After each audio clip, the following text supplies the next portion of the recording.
92.3 Radyo 5 True FM. Dito tayo sa totoo. Kapatid, it's 12 minutes makalipas ang 12 ngayong tanghaling ito. Halika na. Ano pang hinihintay mo dyan? I-share na ng i-share ang ating live stream for today. At i-enjoy ang ating... Ewan ko lang ha kung mag-e-enjoy, sorry. Kasi baka yung iba uminit ang ulo, tumaas ang kilay, umabot sa batok ang taas ng kilay ninyo sa mga story ang inyong marinig sa ating H2H Confessions dito sa ating Dear Kuya Poy. Samantala yung iba naman ay parang biglang na-stress yata sa pagsagot sa ating love question of the day na ano nga ba ang biggest fear mo sa isang romantic relationship? Ayan, kaya sige na, sagot na. Standby na nga po kayo dyan at siguraduhin na kayo ay naka-follow na rin sa ating Facebook dito sa 92.3 True FM. Ayan. At bukod dyan, kailangan nandito na rin, naka-standby na rin, isulat nyo kung gusto nyo nang isulat para hindi nakakalimutan o kaya naman isave na sa inyong mga telepono ang ating mga hotlines 8631-5788 o kaya naman ay ang 8631-6674 para naman po yan sa inyong mga komento, sa inyong mga maipapayo, sa ating mga maitutulong, diba? O kaya naman kapag gusto nating medyo igulpi-digulat. Oo, yung mga nakakausap natin o yung nasa kwento natin dahil yung iba talaga medyo matitigas pa ang ulo o kaya naman ay iba pa rin yung kanilang paniniwala kahit pa nga sila ay sinasabi na nalulunod na sa kanilang problemang pinasok. Ha, di ba? Welcome po ang inyong mga komento. Welcome na welcome ang inyong mga payo rin. Ayan, hindi naman ho tayo nandito para lamang mang-away. Hindi ho. Para tumulong para doon sa mga nangangailangan ng tulong. Di ba? At syempre, kailangan manermon doon sa mga taong ayaw umunawa pa rin. Kahit na sila na nga mismo ang nalulugmok. Ayan, at syempre, wag nyo naman din kalilimutan dahil nga po Wednesday na ngayon, ano? Para doon sa mga gustong magparating sa amin ang inyong mga kwento, nandito po ang ilan sa mga paraan yan. Unahin na nga natin ang pag-follow, pag-like, pag-join sa ating H2H Conversation Official fan page. Okay? Ha? H2H Conversation Official. Lahat po ng mga pangyayari. Pati yung mga reels natin, in fairness. Thank you po. Sa mga nag-share ng ating mga reels, ano? Sa mga nakakukuha nating mga leksyon dito sa ating programang H2H. Diyan, pwede H2H Conversation Official sa Facebook at pwede kayong mag-private message sa amin ng inyong kwento na gusto ninyong iparating sa ating H2H Confessions o kaya naman ay sa Dear Kuya Poy. Bukod dyan, ay bukas din po ang ating Dear Kuya Poy sa ating email address naman. Yan po yung dearkuyapoy@gmail.com. Okay? Yan, dearkuyapoy@gmail.com. At kung mamarapatin po ninyo, ayan, pwede nyo pong i-follow or pwede ring i-unfollow ang aking social media accounts. Yung Kuya Poy 92.3 True FM sa FB. I-follow nyo na nga po yan. Kuya Poy 92.3 True FM. Ako po ang nagko-control niyan. Pwede kayong mag-message din sa atin. At syempre, yan po ang sa FB. Ito naman ang sa Instagram at Kuya Poy 923 True FM. Ganoon lang. Paki-follow nyo na nga po. Parang awa yun. Palakas nga po konti na monitor ko. Medyo, yung monitor ko, dito. Nakasagad na ako nakasagad. Yan. Okay? Yan, para mas feel ko. Gusto ko yung nabibingi ko nang konti. Unahin na muna natin ang ating Dear Kuya Poy. Dear Kuya Poy, magandang araw sa inyo at sa lahat ng mga walang sawang nakasubaybay sa programang H2H o Heart to Heart ng 92.3 True FM. Pakitago na lamang po ako sa pangalang Loisa. Nasa mid-30s and currently nakatira dito sa Balanga, Bataan. May asawa na ako, Kuya Poy, na itago na lamang natin sa pangalang Antonio. Inabot din ng 8 taon ang pagiging magkasintahan namin ni Antonio bago kami tuluyang magdesisyon na magsama na nga at magpakasal. 10 taon na kami ng mister ko. Pero until now ay hindi pa rin kami nabibiyayaan ng aming sariling anak. Sa totoo lang, Kuya Poy, lately ko lang din nalaman na nagawa pala akong lokohin ni Antonio matapos niyang ligawan ang isang 18 anyos na senior high school student. Sa kabila niyan ay nabigo ang asawa ko sa panliligaw sa batang yun, kaya kinalaunan ay tumigil din siya matapos niyang madiskubre na may boyfriend na pala ang dalagita. Dahil sa nalaman kong yun ay nagawa kong komprontahin at awayin ng mister ko. Ang depensa naman ni Antonio ay matagal naman na nangyari na raw yun. At hindi rin naman sila nagkatuluyan so wala raw dahilan para ungkatin ko pa yun sa kanya. Dahil nga late ko nang na-discover, Kuya Poy, ay binigyan ko pa ng second chance ang asawa ko. At dahil sa nangyaring yun ay sinimulan ko ng silipin ang social media accounts ni Antonio. Hindi ko alam kung ano magiging reaksyon ko sa mga nakita ko sa mga posts at comments ng mister ko. Sa totoo lang, alam kong patungkol sa nambasted kay Antonio ang mga hugot posts at komento nito online. Ramdam kong sobrang na-attach siya sa estudyanteng yon. Sa tindi nga ng nararamdaman niya sa bata, ay nagawa niya ring pagkagastusan ito.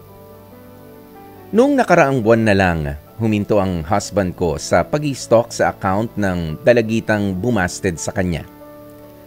Pero ang hindi ko matatanggap ay nagawa rin na mag-confess ng asawa kong si Antonio ng kanyang nararamdaman sa 3 iba pang dalagita. Mabuti na lamang ay nagawa siyang iwasan at dedmahin ng mga ito. Pero para lang din alam ng lahat, kilala ako bilang asawa ng mister ko ng mga babaeng natitipuhan at pinopormahan niya. Isa rin sa issue ko, Kuya Poy, ang pagkahilig ng mister ko sa panonood ng porn araw-araw. Alam kong hindi may iwasan ang panonood ng malalaswang video content pero ang mas nakakabahala ay ang paggamit ni Antonio ng mga keywords na bata, student, teens, at iba pa. Sa totoo lang, gusto ko na siyang hiwalayan ng dahil sa natuklasan ko. Kung kayo po ba ang nasa sitwasyon kong ito, ano ba ang pinakamagandang paraan para hindi na maulit na malagay ako sa kaparehong sitwasyon? Maraming salamat po sa pagkakataong makakuha ng payo mula sa inyong mga nakatutok sa programang H2H, lalo't higit sa iyo, Kuya Poy. Hanggang dito na lamang muna ang kwento ng aking pinagdaraanan ngayon. Muli, maraming salamat. Lubos na gumagalang, Loisa. Especially for you.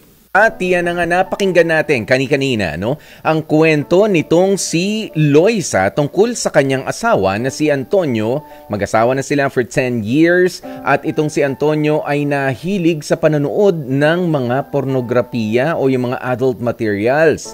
At hindi nga ho talaga maganda yan. At worse, siya ay nangangarap din at nabubuhay doon sa pantasya na siya ay magkakaroon ng partner na mas bata sa kanya. And according also kay Loisa, tinignan niya doon sa search box nung kanyang asawa, no, na mahilig pala ito sa mga bata. 'Di ba? Isa ho talaga. Hindi ko sasabihin na okay, marami ang mga nagko-komento dito ng kumbaga talagang nagagalit na dito kay Antonio sa kanyang mga pinaggagawa, which is but natural. 'Di ba? Na mainis tayo lalo't mga bata yung kanyang mga natitipuhan, pinopormahan pa eh. Oo, yung mga patingin-tingin naghahangad na ng patikim-tikim. may mga paganyan-ganyan ho na delikado at dapat naman talaga nating katakutan at iwasan. Pero papaano nga ba papaanong susugpuin yung problemang ito? Well, Loisa, unfortunately, kailangan mong samahan ang asawa mo dahil itong pagkahilig niya sa porn. Yan, yung porn addiction na kanyang nararanasan sa ngayon ay parang sakit na kailangan din ng medication.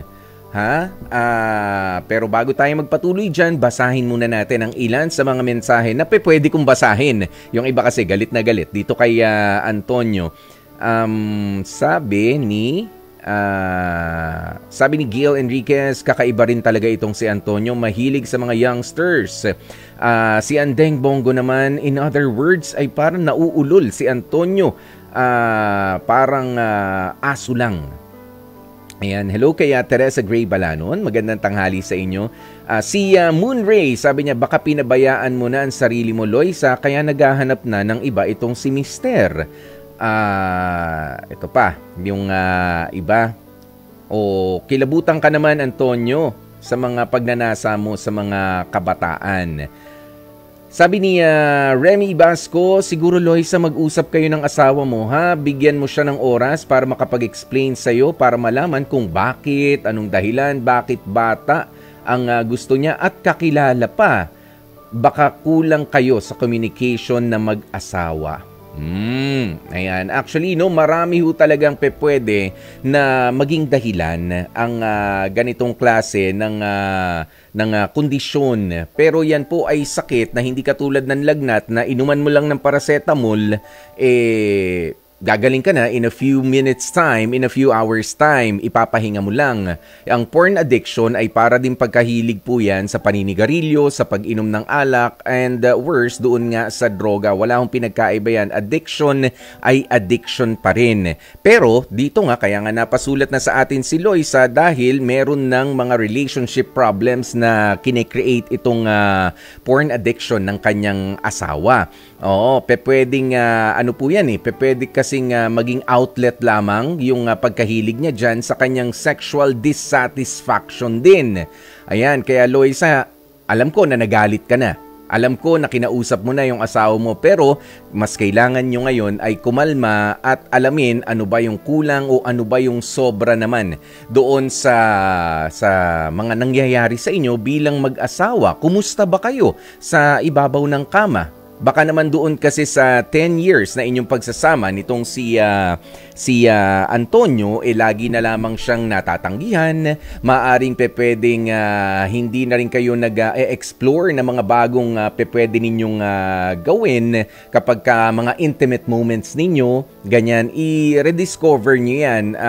Hindi naman pwede na dahil sa nahuli mo siyang ganyan ay, ano yung term ng iba, maano lang sabihin sa sinasabi nyo, manyakis. Ayan, merong dahilan kung bakit siya napunta diyan sa ganyang sa ganyang sitwasyon. At kayo bilang mag-asawa, kailangan yung sugpuin yan. Wag na sanang pumunta doon sa mamemwersa na itong si Antonio na makipagrelasyon sa mas bata sa kanya at 'di ba, or baka mamilit pa. Ayaw naman nating mangyari yan. Pero kapag nga sa pag-uusap ninyo, sinusubukan naman at very much willing itong si Antonio na tulungan din yung kanyang sarili. Kumusta ba yan si Antonio, Loisa? Siya ba ay walang trabaho, walang ginagawa at masyado siyang maraming screen time? Sa kanyang, kasi kung manonood ka niyan, meron kang time para manood. Pero kung meron kang trabaho, meron kang pinagkakabisihan, baka yun din ang kailangan niya.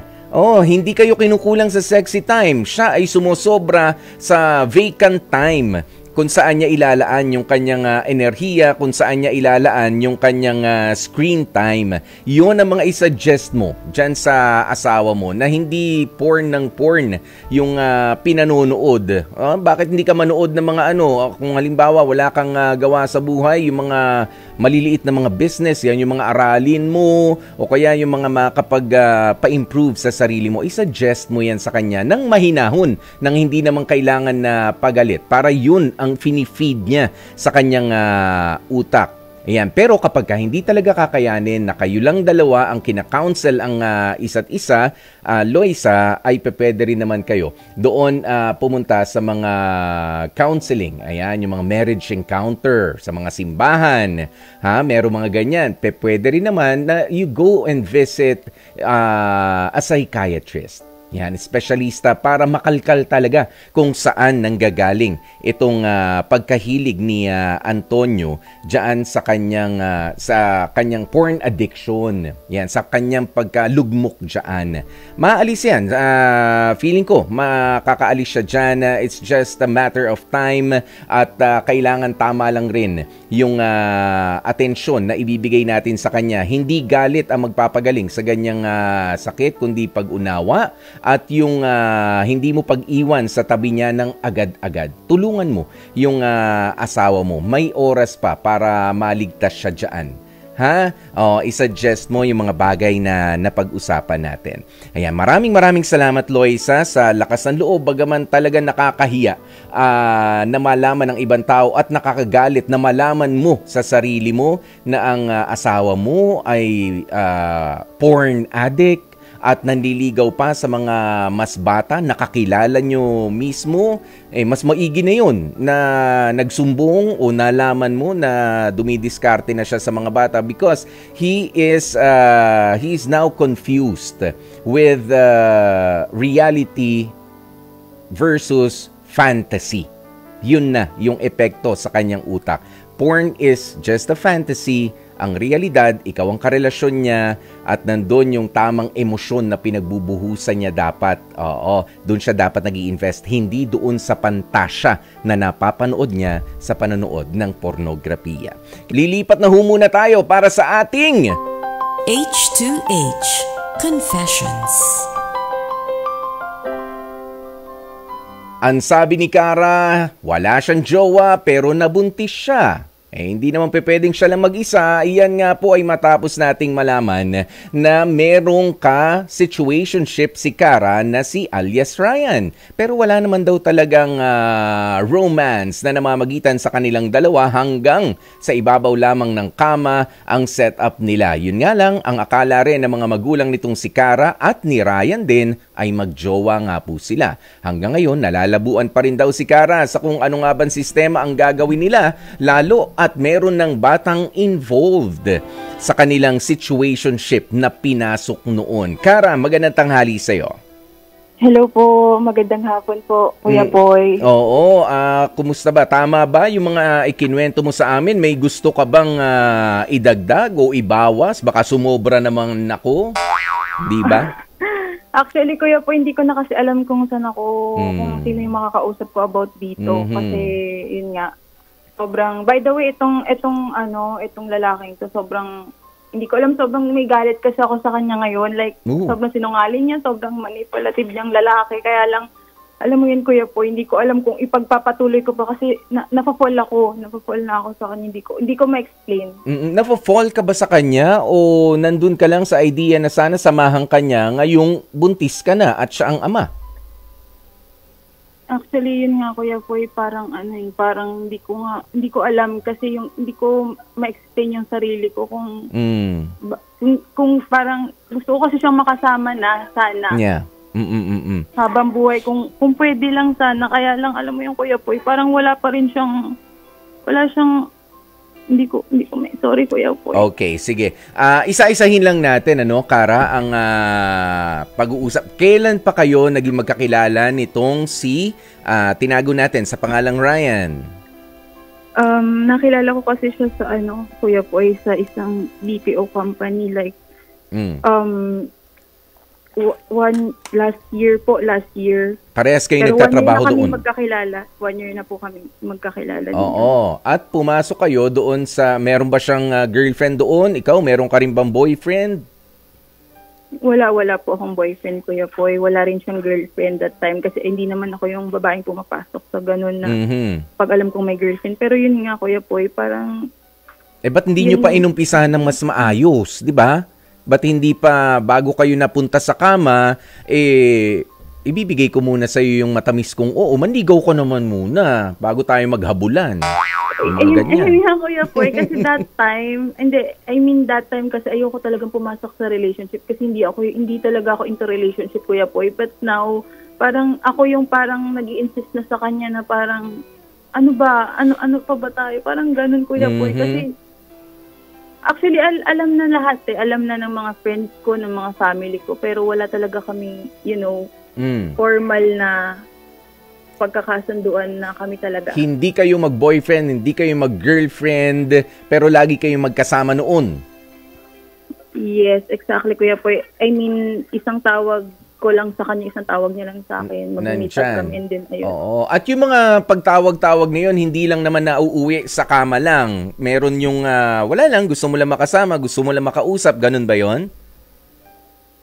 Hindi, bukod din, Kuya Poy, meron pa kasi ako mga nakakausap pa, pero siya yung mismong gusto ko lang kapag sa kama lang talaga. Okay. Buti nilinaw mo kasi isusunod ko sana ng tanong, may iba ka nakakausap, sila ba'y nakakarating din na bibisita rin yung mga kama mo at yung nakikita yung unan mong Hello Kitty? Ganyan, hindi naman. Siya lang talaga exclusively kay Ryan. Siya lang talaga, Kuya Poy, sa kanya kasi ako masanay, pero yun nga po, hindi ko naman expected na mabubuo. Sa buong halos 7 months kasi may nangyayari sa aming dalawa. Pero hindi ko expected na may mabubuo. Yan. Ikaw ba ay open doon sa idea of co-parenting? Actually, Kuya Poy, wala talaga ako idea. Kaya rin ako napatawag dito sa programa mo. Kasi hindi ko talaga alam yung gagawin ko, Kuya Poy. Sobrang hindi ko talaga alam yung gagawin ko. Ayan. Okay. Sige. Kalma ka lang. Huminga ka lang ng malalim. Ilang buwan ka na bang buntis? Nakapatest pa lang po kasi, Kuya Poy. Oo. Anong test ba ito? Pregnancy test pa lang? O pumunta ka na sa doktor para... Wala. Hindi pa po ako nagpapacheck. Pero... yun nga, yung may nangyari sa amin, expected ko, wala talagang nabubuo kasi alam kong wala talaga. Sanay na rin ako sa kanya. Pero this time, yun nga, nahilo ako sa work, tapos yun yung mga symptoms. And then nag-take ako, nag-PT ako doon. Yes. And then yun, positive. Positive. At anong sinabi dito ni Ryan nung nalaman mo? Parang nung una hindi pa rin siya naniniwala, and then patuloy pa rin may nangyayari pa rin sa amin, Kuya Poy. Aba, buo na, may nangyari pa rin at kahit na seryoso na yung usapan mo, hindi niya pa rin pinakikitunguhan.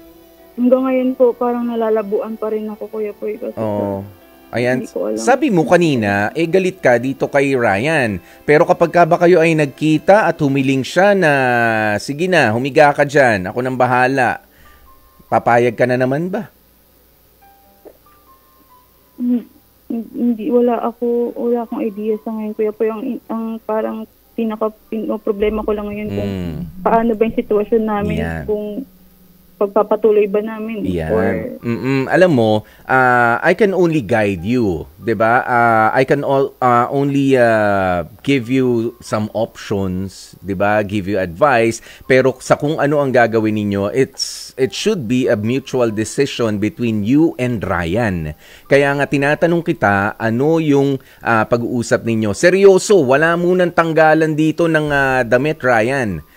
Umupo muna tayo, wag tayo mag-usap sa ibabaw ng kama. Yan yung hingin mo sa kanya na pagkakataon. Kasi buntis ka na. Ha, Kara? Yun yung pinakamaganda roon. Kaya rin kanina, tinanong ko kung open ka ba doon sa option ng co-parenting. Ha? Meron naman kasi yung magiging nanay ka, magiging tatay siya, dahil kayong dalawa naman talaga ang bumuo niyan, pero sabi mo nga wala naman talaga, hindi talaga kayo romantically involved with one another. Sexual lamang, 'di ba? Purely friendship and sexual lamang ang inyong pangangailangan sa isa't isa. Okay? So wag nating ipilit yung parte na you are romantically involved. Tapos sabi mo kanina, na-fall ka na sa kanya, kaya rin tinatanong ko, teka lang, baka naman natataranta ka lang at kailangan mo ng makakaagapay. Siyempre, kailangan natin ng suporta. O kapag magbubuntis ka na, 'di ba? Paghahandaan mo na 'yan, mag-iiba ang pakiramdam mo, and of course, merong gastos involved sa pagpapa-check up mo pa lang sa mga gamot na ipapatake sa iyo ng doktor. May extra financial responsibility. Is it going to be a shared responsibility na pwede mag-contribute itong si Ryan? Yun yung mga inaalala mo ngayon, kaya don't confuse yourself na gusto mo siya at nafo-fall ka sa kanya, na mahal mo siya just because you need his help. Yes, Kuya po. Ha? Kalma ka lang. Alam ko, kailangan mo ang tulong niya, kailangan mo ang suporta niya, but it doesn't necessarily mean alam na mahal mo na siya. Alam namin, Kuya po. Yes, like, oo. The pressure is on. Close din ako sa family. Ayun, nandyan na talaga yung pressure. Pero di ba nga sabi mo, ayun, maganda yun ha, na alam na ng family niya, alam na rin ng family mo. The best But thing... ang alam kasi, Kuya po, is mag-boyfriend-girlfriend kami, but wala talaga something Okay. kami. Ganito, Kara, ang nakikita ko na magandang gawin ninyong dalawa ni Ryan nang sabay kayo. Ang maganda dyan, kausapin nyo ang bawat pamilya nyo, kahit magkasabay na sa isang simpleng hapunan o simpleng merienda, aminin nyo na kung ano lang talaga yung namagitan sa inyo noon. Yun eh.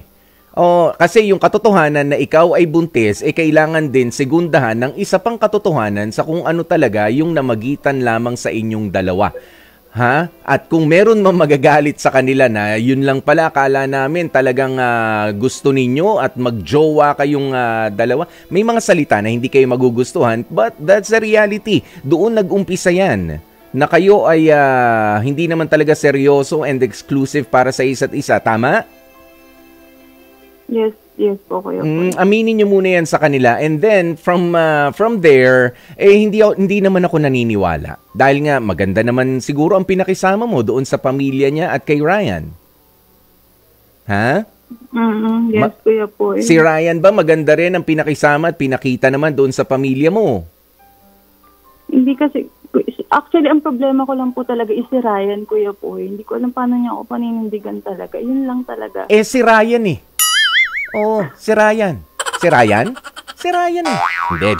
Hindi, pinapatawa lang kita pero hindi ka natawa. Ang corny ko dun ha. Ayan, pero ganito, yun nga, meron susuporta sa'yo dahil ako sa ngayon ha, kung ako man si Ryan, mahihirapan din ako magdesisyon, mahihirapan din kitang kausapin dahil biglaan yan. Kumbaga wala sa usapan ito na magkakaroon. Kasi nga, ang usapan natin, casual sex lang tayo, ganyan. Tapos nung may nabuo, teka lang, ba't biglang na-in-love ka na sa akin, may nabuo? Yung ganyan. So he's also kinakabahan din yan. Baka hindi lang nagpapahalata sa'yo. Not necessarily iniiwasan ka, pero alam niya rin, malamang, na merong malaking responsibilidad na paparating na. Ha? Ganoon yun. Kaya you have to face this problem calmly at nang nag-iisip. Hindi yung sige na, sagutin mo na. Mahirap kasi yun, Kara. Unti-unti. Kaya I suggest na aminin nyo muna sa mga taong nakapaligid sa inyo, sa mga pamilya nyo na lang. Yung mga kaibigan nyo next time na yan. Yung pamilya nyo na lang na ganito po talaga ang sitwasyon namin, nabuo ang bata, ganito lang ang usapan namin, hindi po talaga kami mag-boyfriend at mag-girlfriend. Para sila rin mismo ay makatulong sa inyo sa mga susunod nyong gagawing desisyon. Magpapakasal ba kayo or itutuloy, susuportahan namin? Kasi apo rin nila yan, di ba? Apo nung mga magulang ni Ryan, kamag-anak din nila yung bata na alagaan mo para may susuporta. Hindi yung magagalit sila sa inyo ng tuloy-tuloy. Ha? Kara? Yes. Ganun lang, isa-isa, one at a time. Hindi maibibigay ang lahat ng kasagutan. Pero sa ngayon, kailangan nyo mag-team up nitong si Ryan na sabihin sa kanila ano talaga ang totoo. And then from there, mag-decide kayo. Magsasama ba kayo? Dapat yung desisyon nyo ang manalo ha. Hindi yung magpakasal kayo dahil nakakahiya. May mga ganyan to save face. Hindi. Kung magpapakasal kayo, sana gusto ninyong dalawa. Ngayon, kung hindi pa kayo handa, at least yung pagsuporta sa bata, pag-usapan natin. Yun yung mas mahalagang mga tanong sa ngayon. Ha? Yun ang magandang pag-usapan ninyo, Kara. Kumalma ka lang at isa-isa. Do not overthink. Kuya Poy, siguro kung mag-uusap na lang kami ni Ryan, if ever man na matuloy yung kasal, gagawin ka na lang naming ninong. Ay, bakit naman nasama pa naman ako sa usapan? Gagawin mo pa ako ninong, ha? Kung matutuloy yung kasal. Parang gusto ko wag matuloy yung kasal, ha? Pero nga, Kuya Poy, salamat po sa advice po ninyo. Pero sige, oo, tatanggapin ko yan. Masama raw ang tumatanggi. Ayan, maraming salamat sa iyo, Kara. Kung yan ang desisyon ninyo, naku, magiging instant ninong pa ako rito.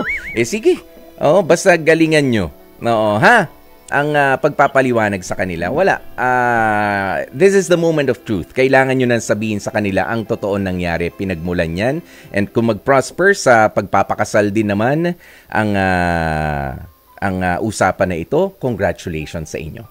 Okay? Kara? Yes po. Thank you po, Kuya Poy. Yun. Maraming salamat. Akala, parang nilista na ni Kara sa Ninong Popoy. Maraming salamat at dyan na nga po natin tatapusin ang ating H2H Confession Love Question of the Day.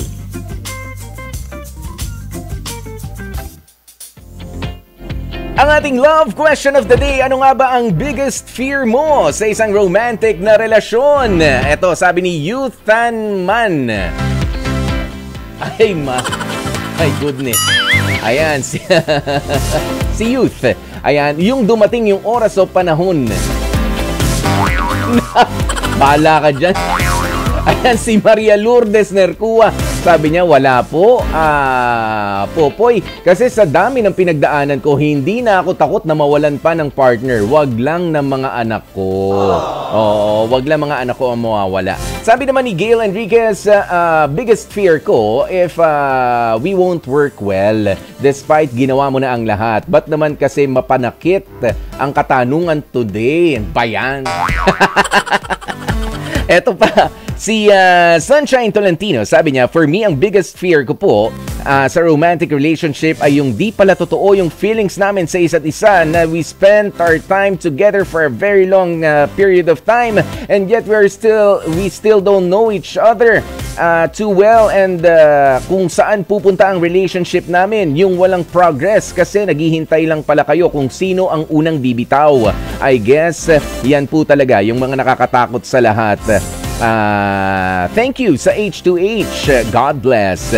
At syempre, ito si Mary Grace. Ang greatest fear ko sa isang relationship is yung maghiwalay kayo kahit ano pa ang reason tapos nagsayang lang kayo ng panahon sa isa't isa kahit naging masaya ka pa. Kaya takot akong pumasok sa isang relationship kasi baka magsayang na naman ako ng panahon ng isang tao. Nakakasawa na yung ilang breakups na naranasan ko noon. Gusto ko namang maranasan yung hindi maghihiwalay yung pakakasalan kasi tumatanda na ako. Ayan, pero ako naman meron din naman akong input dyan.